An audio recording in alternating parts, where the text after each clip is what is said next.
अगदी मिठाईच्या शॉपमध्ये कशा प्रकारे आपल्याला म्हैसूर पाक मिळतो ना, तसाच सेम टू सेम म्हैसूर पाक आपण घरच्या घरी अगदी कमीत कमी साहित्यामध्ये बनवू शकतो. त्यासाठी आपल्याला इथं फक्त साखर, हरभऱ्याच्या डाळीचं पीठ आणि सोबतच आपल्याला तेल किंवा तूप लागणार आहे.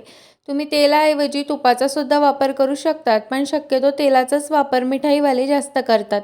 तर इथं ना व्यवस्थित छान अशी मी डिटेलमध्ये तुम्हाला रेसिपी शेअर केलेली आहे. तुम्हाला जर बघायची असेल ना, तर खाली दिलेल्या त्रिकोणावरती क्लिक करा आणि संपूर्ण व्हिडिओ नक्की पहा. यामध्ये सगळ्यात मेन प्रोसेस आहे ती म्हणजेच पाकाची. तर इथं आपल्याला एक तारी पाक तयार करून घ्यायचा आहे. त्यानंतर आपण जे बॅटर तेलामध्ये मिक्स करून घेतलेलं होतं तर ते टाकून घ्यायचं आहे आणि तेल कशाप्रकारे, कधी-कधी, किती वेळा टाकायचं याचा मी डिटेलमध्ये तुम्हाला सगळी इन्फॉर्मेशन शेअर केलेली आहे.